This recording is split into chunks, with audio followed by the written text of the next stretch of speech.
Hello students, welcome my YouTube channel. जो कि बहुत ही मोस्ट इम्पोर्टेंट है और इस चैप्टर से जितने भी मैंने क्वेश्चन लिए हैं कम से कम लिए हैं और सभी लगभग इम्पोर्टेंट ही है, जो भी कि पेपर की दृष्टि से लगभग इस साल 99% आने की उम्मीद है। तो क्वेश्चन नंबर 1, ताप बढ़ाने पर किसी चालक का प्रतिरोध क्या होता है? बढ़ जाता है। क्वेश्चन नंबर 2, किलोवाट घंटा मात्रक होता है वैद्युत ऊर्जा का, क्योंकि वैद्युत शक्ति का मात्रक वाट होता है, वैद्युत धारा का मात्रक एम्पियर होता है और वैद्युत आवेश का मात्रक कूलाम होता है। क्वेश्चन नंबर 3, वैद्युत ऊर्जा की इकाई होती है, मात्रक नहीं पूछ रहा है, आपकी बार पूछ रहा है इकाई। तो वैद्युत ऊर्जा की जो हमारी इकाई होती है, तो क्या होती है बच्चों हमारी वैद्युत ऊर्जा की इकाई? तो वैद्युत ऊर्जा की जो हमारी इकाई होती है, यहाँ पे जो ओम था वो नहीं है, यहाँ पे होगा किलोवाट घंटा। वैद्युत ऊर्जा की जो हमारी इकाई होती है वो होती है हमारी किलोवाट घंटा। क्वेश्चन नंबर 4, विद्युत के घरेलू उपयोग के लिए मूल्य 2.30 प्रति यूनिट। ये इस मूल्य का कोई प्रभाव नहीं पड़ेगा, क्योंकि यहाँ पूछ रखा है कि यहाँ यूनिट का अर्थ है, जो यहाँ यूनिट का अर्थ होगा वो 1 किलोमीटर, वो 1 किलोवाट घंटा होगा। तो क्वेश्चन नंबर 5, एक अश्व शक्ति किसके बराबर होती है? जो एक अश्व शक्ति है वो 746 वाट के बराबर होती है। यहाँ पे ऑप्शन दिया है 726 वाट, जो कि ये भी गलत है, 756 वाट ये भी गलत है, और रह गया हमारा 740 वोल्ट। ये वोल्ट है, ये वाट नहीं है, वोल्ट, तो इसलिए ये भी नहीं होने का, इसलिए ये सही है। क्वेश्चन नंबर 6, जो क्वेश्चन नंबर 6 है इसमें क्या रखा है कि वैद्युत शक्ति का मात्रक, अब की बार शक्ति का मात्रक पूछा हुआ है, तो वैद्युत शक्ति का मात्रक जो होता है हमारा वो होता है हमारा वाट। तो क्वेश्चन नंबर 7, एक माइक्रो ओम का मान होता है, इसको माइक्रो भी बोल देते हैं या म्यू ऐसे बोल देते हैं, जिसका मान होता है वो मान होता है 10 की पावर माइनस के 6। अगर ओम में का है तो हम ओम में देखेंगे, जो हो गया 10 की पावर माइनस के 6 ओम। क्वेश्चन नंबर 8, एक इलेक्ट्रॉन वोल्ट तुल्य है, एक इलेक्ट्रॉन वोल्ट तुल्य है।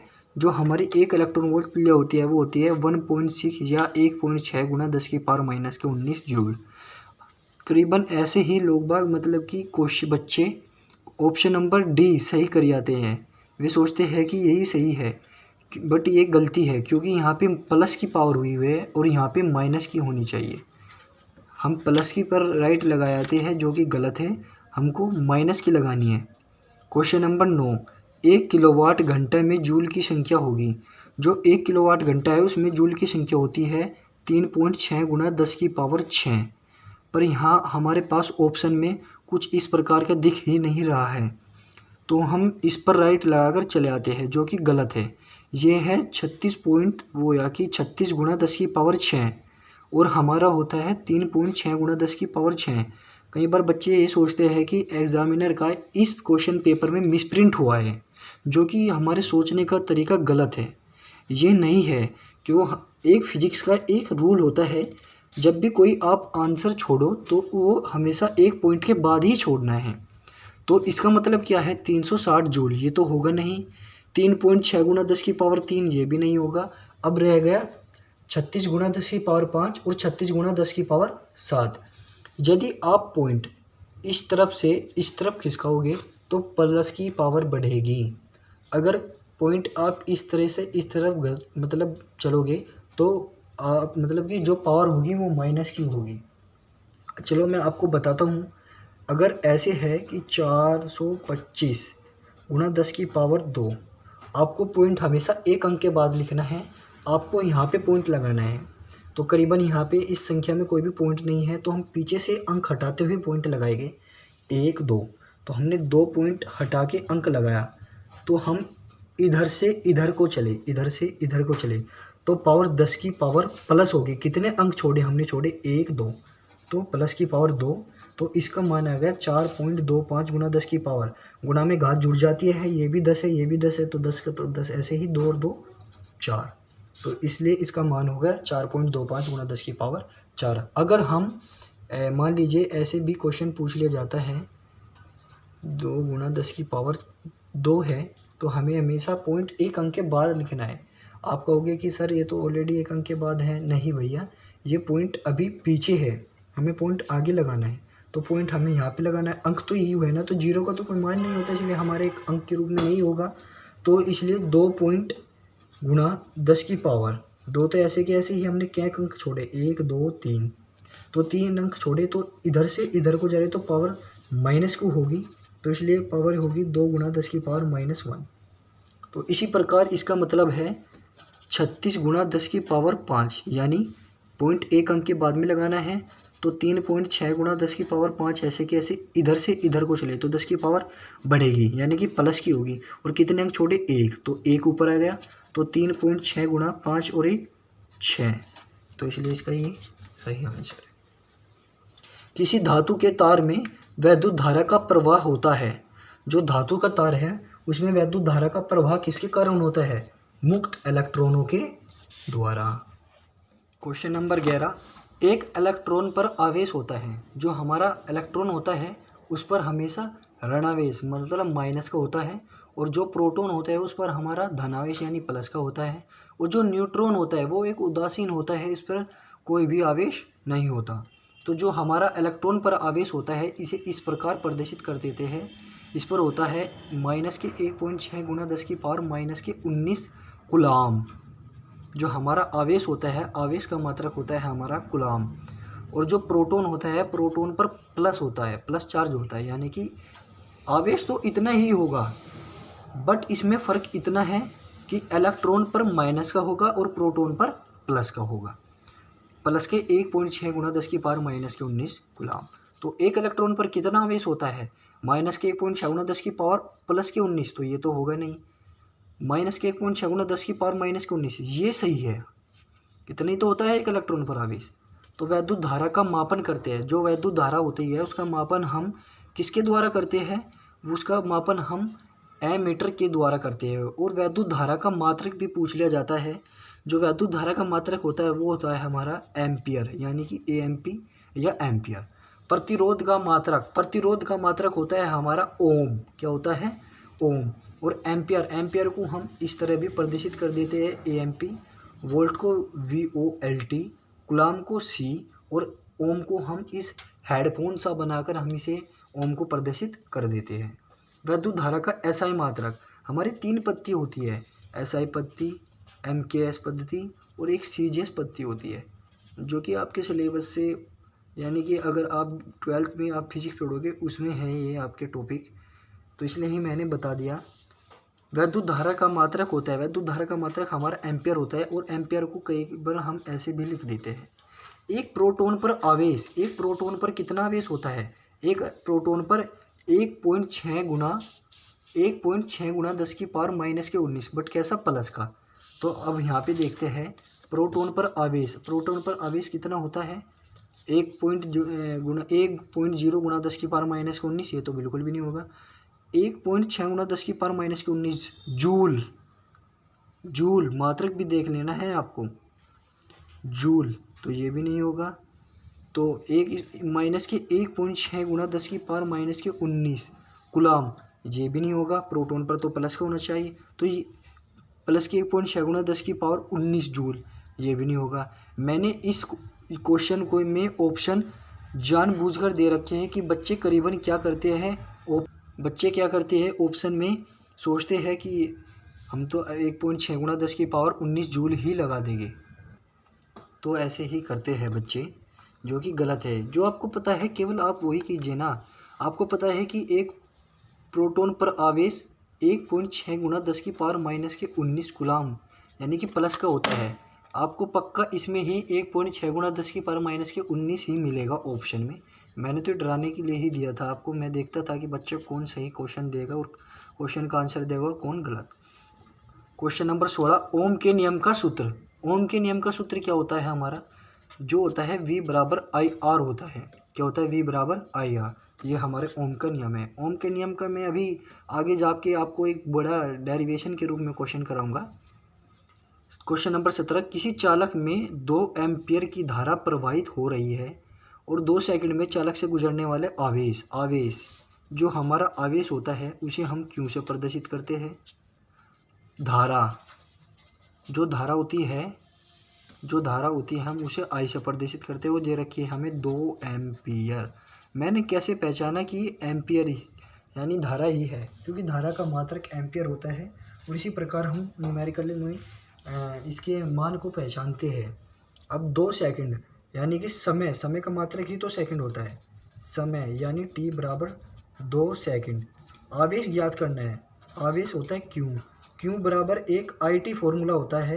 क्यू बराबर I का मान 2 गुणा आवेश का मात्रक यानी कूलाम, और कूलाम मतलब होता है हमारा ये इस प्रकार C से हम इसे प्रदर्शित करते हैं। तो क्यू बराबर 2 दूनी 4 यानी कि 4 कूलाम आंसर। क्वेश्चन नंबर 17 का ऑप्शन डी हमारा सही है। क्वेश्चन नंबर 18, ये 18 इस प्रकार है कि यदि R प्रतिरोधों के 2 प्रतिरोधों को समांतर क्रम में जोड़ा जाए तो R प्रतिरोधों के इनके श्रेणी क्रम में जोड़ा जाए तो परिणामी प्रतिरोध, यानी 2 प्रतिरोध को हमें समांतर क्रम में जोड़ना है और 1 प्रतिरोध को इनके श्रेणी क्रम में जोड़ना है, और फिर कुल प्रतिरोध यानी कुल परिणामी प्रतिरोध जो हमारा समांतर क्रम होता है वो होता है 1/R बराबर 1/R1 प्लस के 1/R2 up to dot dot dot. और जो हमारा श्रेणी क्रम होता है वो होता है 1R बराबर R1 प्लस के R2 up to dot dot dot. तो इन दोनों से जो हमारा प्रतिरोध आएगा उनका कुल प्रतिरोध यानी परिणामी क्या होता है टोटल R1 प्लस R2। तो ये हमें ज्ञात करना है। तो जो हमारा होगा, जो इससे प्रतिरोध आएगा हमारा निकल के, वो आएगा हमारा 3R/2, चाहे आप निकाल के रख लीजिए।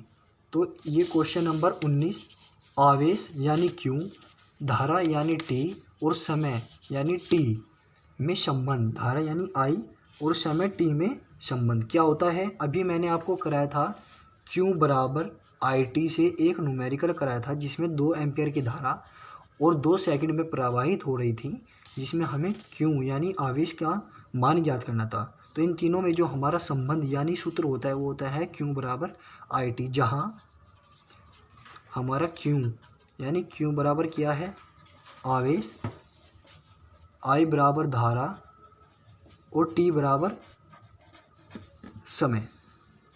एक क्वेश्चन ये है हमारा जो इस प्रकार दिया हुआ है कि 1.5 वोल्ट के एक सेल का आंतरिक प्रतिरोध 0.5 ओम है तथा इस सेल द्वारा धारा का मान, जो हमारा एक फॉर्मूला होता है I बराबर E/R प्लस R। तो इसमें सेल द्वारा धारा का मान यानी R ज्ञात करना है। तो इसमें ये इस प्रकार भी पूछा जा सकता है, जो हमारा R होता है वो सेल का आंतरिक प्रतिरोध होता है, E हमारा वैद्युत वाहक बल होता है और R हमारा क्या होता है हमारा R कैपिटल R होता है हमारा प्रतिरोध। तो इसमें हमें दे रखा है कि अधिकतम धारा के लिए पूछ रखा है। अधिकतम धारा, जब हमारी अधिकतम धारा होगी तो इसके लिए प्रतिरोध 0 होगा। तो I बराबर E का मान हमें दे रखा है 1.5 और R तो हमारा 0 है ही, और स्मॉल r यानी सेल का आंतरिक प्रतिरोध दे रखा है 0.5। यहाँ पर भी पॉइंट के बाद एक अंक है, यहाँ पर भी पॉइंट के बाद एक अंक है, पॉइंट से पॉइंट हटा दो और 5 दिया 15। तो I बराबर 3 एम्पियर इसका आंसर होगा। ये क्वेश्चन हम इसी चैप्टर में से लाए हैं जो दीर्घ के रूप में उपस्थित है, जो हमारे एग्ज़ाम में 5 मार्क्स यानी 5 नंबर में पूछा जाता है। कभी कभी इसे 6 नंबर में भी पूछ लिया जाता है। तो ये क्वेश्चन इस प्रकार है कि ओम का नियम लिखिए तथा इसके सत्यापन के लिए आवश्यक परिपथ आरेख बनाते हुए धारा व विभव के बीच आरेख भी कीजिए। तो ओम का नियम क्या होता है हमारा? ओम का नियम होता है यदि किसी चालक की भौतिक अवस्थाएं जैसे ताप, दाब, प्रतिच्छेद का क्षेत्रफल, चालक का पदार्थ अपरिवर्तित रहे मतलब ना बदले, तो चालक में बहने वाली धारा चालक के सिरों के बीच विभवांतर के अनुक्रमानुपाती होती है। तो विभवांतर जो हमारा होता है वो होता है हमारा V, और जो धारा जैसे मैंने आपको अभी बताया था वो होता है हमारा I। के अनुक्रमानुपाती है, यानी जो हमारा v है वो अनुक्रमानुपाती होता है I के। तो ये हमारा ओम का नियम है। तो माना यदि किसी चालक के सिरों पर लगा विभवांतर यानी कि v तथा चालक उसमें बहने वाली धारा I हो तब, तो हमें पता है v अनुक्रमानुपाती होता है I के। जब भी हम कोई अनुक्रमानुपाती या व्युत्क्रमानुपाती का चिन्ह हटाते हैं तो वहाँ पर कोई लगता है एक नियतांक, तो हमने एक नियतांक लगा दिया और ये यहाँ पर गुणा में था, इधर आ गया भाग में। तो अब हम इसका चित्र बनाते हैं।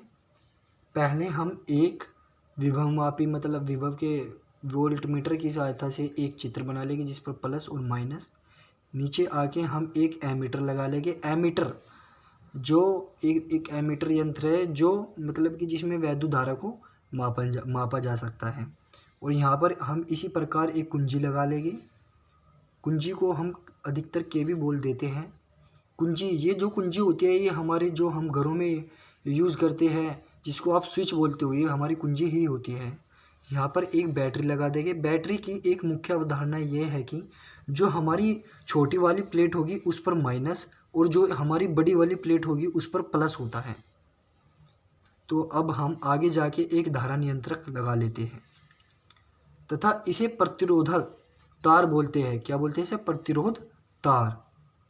अब हमको इसमें एक धारा व विभव के बीच आरेख यानी एक ग्राफ के रूप में भी खींचना था, तो हम खींच लेते हैं। हमने ये वाई अक्ष, ये एक अक्ष यानी कि एक्स अक्ष, और ये जो हम यहाँ पर लिखेंगे ये होगा हमारा धारा आई एम्पियर में, और ये होगा हमारा विभव यानी कि विभवांतर वोल्ट में। कई बार एक क्वेश्चन ये भी पूछ लिया जाता है विभव और वोल्टमीटर यानी कि विभव और विभवांतर में अंतर तथा विद्युत प्रतिरोध क्या होता है। ये आप किसी भी क्वेश्चन बैंक वगैरह से पढ़ लीजिए, जो कि अब की बार इस साल के लिए कम ही इम्पोर्टेंट है। वैसे भी मैं आपको बता रहा हूँ, आप पढ़ लीजिएगा। तो ये हमारा आरेख है तथा ओम के नियम का प्रायोगिक सत्यापन। ओम का नियम केवल धातु चालकों तथा मिश्र धातु चालकों के लिए ही सत्य है।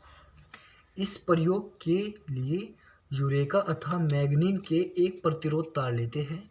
इसी प्रकार चित्र ए में दिखाया गया है। एक वोल्टमीटर प्रतिरोध तथा सिरों के बीच को जोड़ देते हैं, यानी जो हमारा एक वोल्टमीटर प्रतिरोध है ये है हमारे इनके सिरों के बीच जोड़ देते हैं। तथा जो हमारा चित्र बी है, जो हमारा चित्र ये वाला, ये चित्र बी है, इसमें क्या है, यह एक ग्राफ से भी ओम के नियम का सत्यापन होता है, जो हमारा वी यानी कि वी आई ग्राफ होता है। क्वेश्चन नंबर 2, ये हमारा 2 नंबर में पूछ लिया जाता है। ये ज़्यादातर सिद्ध का ही क्वेश्चन आता है। सिद्ध कीजिए कि वैद्युत बल्ब की सामर्थ्य उसके प्रतिरोध के व्युत्क्रमानुपाती होती है। जो हमारी सामर्थ्य है यानी कि सामर्थ्य शक्ति होती है, सामर्थ्य शक्ति का मात्रक हमारा वाट होता है। हमने पीछे भी पढ़ा हुआ है ऑप्शन में। तो किसी पदार्थ की सामर्थ्य शक्ति क्या होती है? P, और जो हमारी सामर्थ्य शक्ति होती है वह होती है विभवांतर गुणा धारा। जो विभवांतर और धारा के गुणनफल को सामर्थ्य शक्ति कहते हैं। विभवांतर हमारा V होती है और धारा हमारी I होती है। अर्थात हम जानते हैं ओम का नियम V बराबर IR होता है। हमने यहाँ से I का मान निकाला V अपॉन R, और जो हमारा I का मान आएगा हम ये इस समीकरण 1 में रख देंगे। तो P बराबर V गुणा V अपॉन R, तो हमारा आ गया V गुणा V स्क्वायर अपॉन में R। अर्थात P अनुक्रमानुपाती का चिन्ह नहीं है बच्चों, ये है व्युत्क्रमानुपाती। व्युत्क्रमानुपाती यदि इसका मतलब है यदि P का मान बढ़ेगा तो R का मान घटेगा, यदि R का मान बढ़ेगा तो P का मान घटेगा। और जो ये होता है ये होता है हमारा अनुक्रमानुपाती का अनुक्रमानु का अर्थ होता है, अनुक्रमानुपाती का अर्थ होता है यदि P का मान बढ़ेगा तो R का मान भी समान ही दिशा में समान ही साथ बढ़ेगा, और यदि R का मान घटेगा तो P का मान भी घटेगा। जबकि V हमारा यहाँ पर क्या है, एक स्थिर है। अब मैं आपको जो ये 2 क्वेश्चन कराऊंगा ना बच्चों, ये तो आप ज़रूर ही कर लेना। लगभग एक तो लगभग होता है, एक हम श्योर होते हैं कि ये पक्का ही आएंगे। तो ये क्वेश्चन भले ही आपके अथवा में आओ पर ये आएंगे ज़रूर। तो अब चलो हम क्वेश्चन को पढ़ लेते हैं कि हमारा क्वेश्चन क्या है। श्रेणी क्रम में जुड़े प्रतिरोध के संयोजन के लिए सूत्र को स्थापित कीजिए। श्रेणी क्रम में 3 प्रतिरोध को जोड़ा जाता है, संयोजन के समतुल्य प्रतिरोध का सूत्र याद कीजिए। हम इन क्वेश्चन को किसी भी प्रकार पूछ लेते हैं और ये क्वेश्चन पेपर में घुमा फिरा कर भी दे दिए जाते हैं।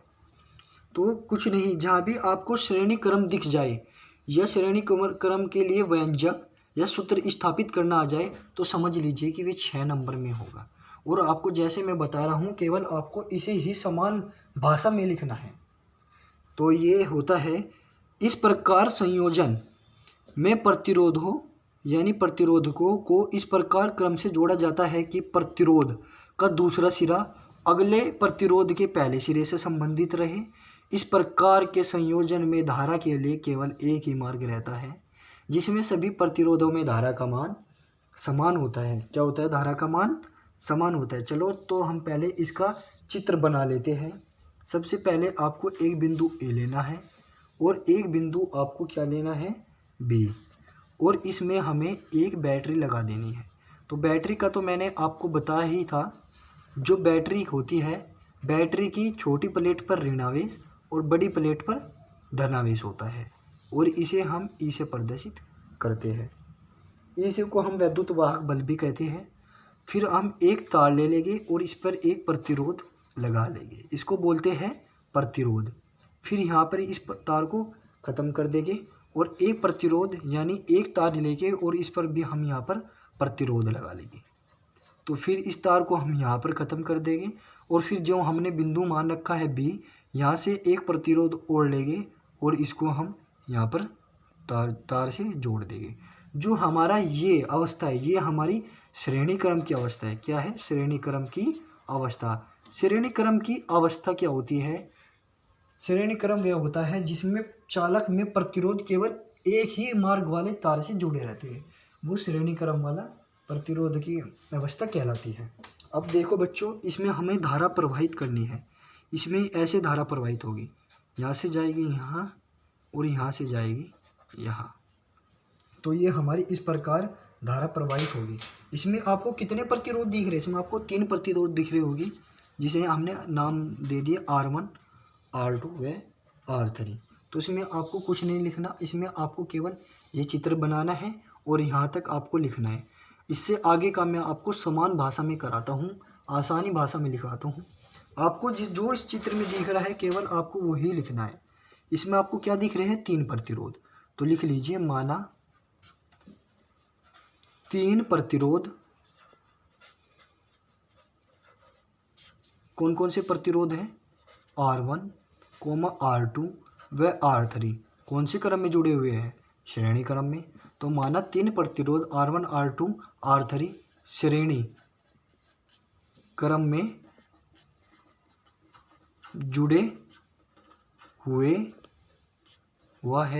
हैं तथा जिनके बीच आई धारा प्रवाहित हो रही है। कौन सी धारा प्रवाहित हो रही है? तथा जिनके बीच आई धारा प्रवाहित हो रही है। इससे जो अगले वाला क्वेश्चन होगा वो हमारा समांतर क्रम का होगा।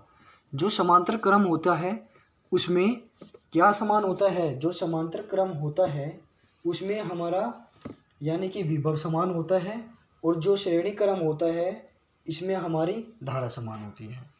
तथा इसमें आपको लिखना है, तथा चालक के सिरों के बीच विभवांतर, चालक के सिरों के बीच विभवांतर क्या है? हमारे क्रम से V1, V2 व V3 है।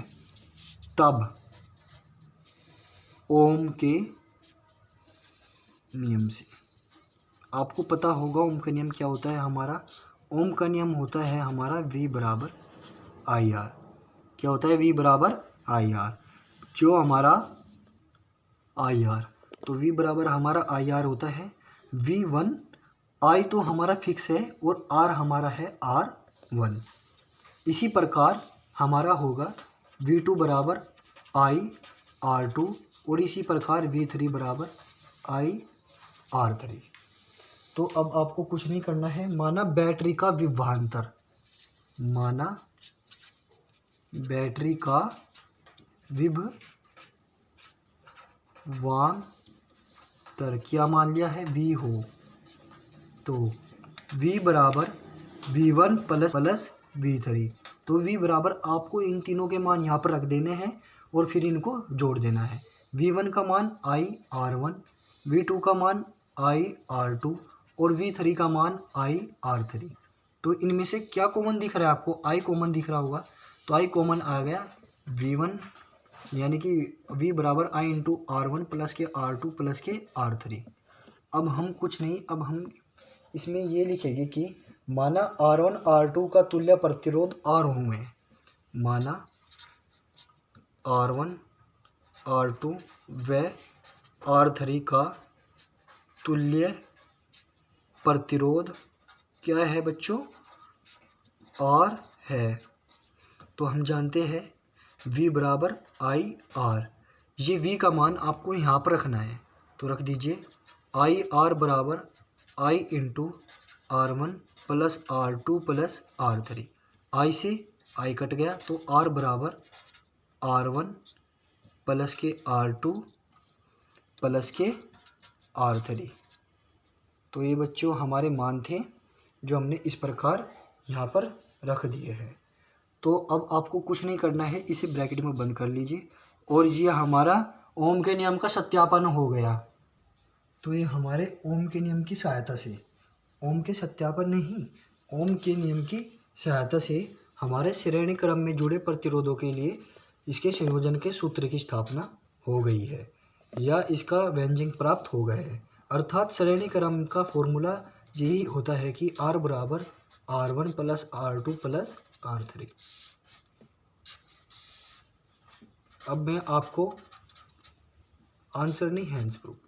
अब मैं आपको इसका समांतर क्रम में जुड़े प्रतिरोधों के लिए संयोजन सूत्र की स्थापना कराता हूँ। तो हमारा अब क्वेश्चन नंबर 3 क्या है, समांतर क्रम में जुड़े प्रतिरोधों के लिए तुल्य प्रतिरोध के लिए सूत्र की स्थापना कीजिए। या पार्श्व क्रम भी समांतर क्रम ही होता है। कई बार बच्चे क्वेश्चन को पढ़ने के बावजूद भी छोड़ आते हैं, वे पार्श्व क्रम भूल जाते हैं। अरे पार्श्व क्रम भी समांतर क्रम ही होता है। तो सबसे पहले हम इसका चित्र बना लेते हैं। चित्र बनाते समय आपको कुछ नहीं, पहले देख लीजिए मैं किस प्रकार आपका चित्र बना रहा हूँ।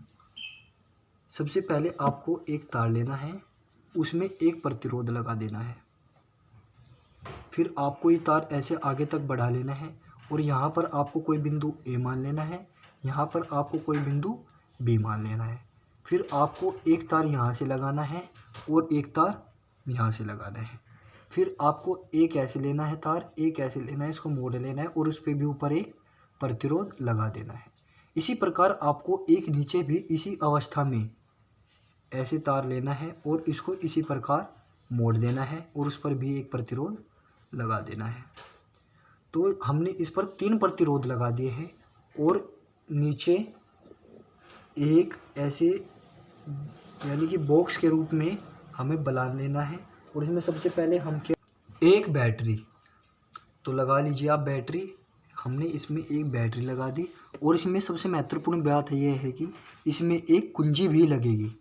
कुंजी यानी कि के, कुंजी मैंने आपको बताया था क्या होती है और आपको ये भी बताया था कि जो बैटरी होती है, बैटरी की छोटी प्लेट पे ऋण और बड़ी प्लेट पे धन आवेश आता है और इसे हम ई से प्रदर्शित करते हैं। चलो अब हम इसमें धारा प्रवाहित करते हैं। जो हमारा ये ओम होगा ये हमारा R1 होगा यानी कि प्रतिरोध होगा, ये हमारा R1 होगा, ये हमारा R2 होगा और ये हमारा R3 होगा। इस प्रकार इसमें धारा भी प्रवाहित इन्हीं के रूप में होगी। जिसमें धारा प्रवाहित होगी वह I1 होगी, जो इसमें प्रवाहित होगी वो I2 होगी और जो इसमें प्रवाहित होगी वो I3 होगी। और जो हमारा ये बक्से के रूप का है, इसमें जो हमारी धारा प्रवाहित इस प्रकार होगी कि इसमें यहाँ I धारा इस प्रकार प्रवाहित होगी और इसमें ये इस प्रकार धारा नीचे की तरफ I प्रवाहित होगी।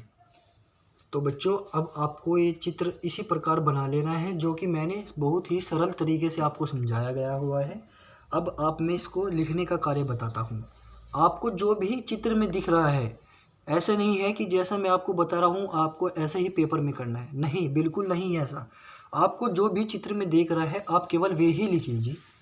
जैसे इसमें आपको 3 प्रतिरोध दिख रहे हैं तो आप इसमें ऐसे लिखिए, माना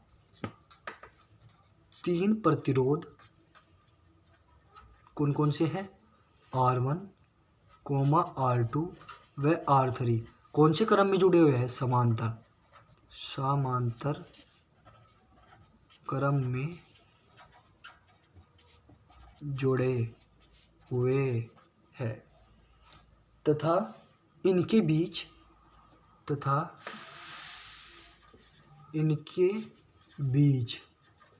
धारा क्रम से I1, I2 व I3 प्रवाहित हो रही है। समांतर क्रम में विभव समान रहता है और श्रेणी क्रम में धारा समान रहती है। चूंकि समांतर क्रम में क्या विभव समान रहता है। अब आपको पता है, इसलिए ओम के नियम से, ओम का नियम क्या होता है, V बराबर IR। तो इसमें विभव तो समान होगा, धारा समान नहीं होगी, इसलिए हम धारा का मान निकालेंगे। तो धारा का मान क्या होगा, V/R। तो I1 R1। इसी प्रकार I बराबर V/R I2 R2। तो इसी प्रकार I बराबर V/R I2 I3 R3। तो अब आपको कुछ नहीं मानना है, अब आपको लिखना है माना परिपथ की कुल धारा, माना परिपथ की कुल धारा I है तब, चाहे आप इसे इस प्रकार भी लिख सकते हैं, माना चालक की कुल धारा I है। तो अब आपको करना है I बराबर कुल मतलब इन सब का total, I1 plus I2 plus I3। तो आप इनमें I1 I2 I3 के मान रख दीजिए, V/R1 V/R2 V/R3। तो आप इसमें से V कॉमन ले लीजिए, तो 1/R1 1/R2 1/R3। इसमें से आप V कॉमन लीजिए, ऊपर से V कॉमन आ जाएगा। कॉमन का मतलब होता है भाग। तो आप प्रत्येक पद को भाग करके देखिए जी, तो V से V यानी कि V आ गया, V से V कटेंगे 1 आ गया, V से V कटेंगे तो 1 आ गया, तो हमारा ये बच गया। अर्थात अब हम आपको ये बताते हैं, ये हमारी इस इक्वेशन A के रूप में हो गया। तथा माना चाल A व B के बीच तुल्य प्रतिरोध R हो, माना इसके बीच तुल्य प्रतिरोध R हो, यानी टोटल प्रतिरोध क्या हो, R हो, तब कौन सा नियम, ओम का नियम। ओम का नियम क्या होता है, V बराबर IR। तो I का मान कितना हो जाएगा, V/R। I का मान इसमें रख दीजिए, यानी समीकरण 1 में रख दीजिए। तो V/R बराबर V into 1/R1 1/R2 plus के 1/R3। तो V से V कट गया, तो 1/R बराबर आ गया 1/R1 1/R2 प्लस 1/R3। यही हमारा समांतर क्रम का सूत्र है। आपको ये नहीं लिखना है वहाँ पे, बस आपको यहाँ पे ये छोड़ देना है। धन्यवाद बच्चों।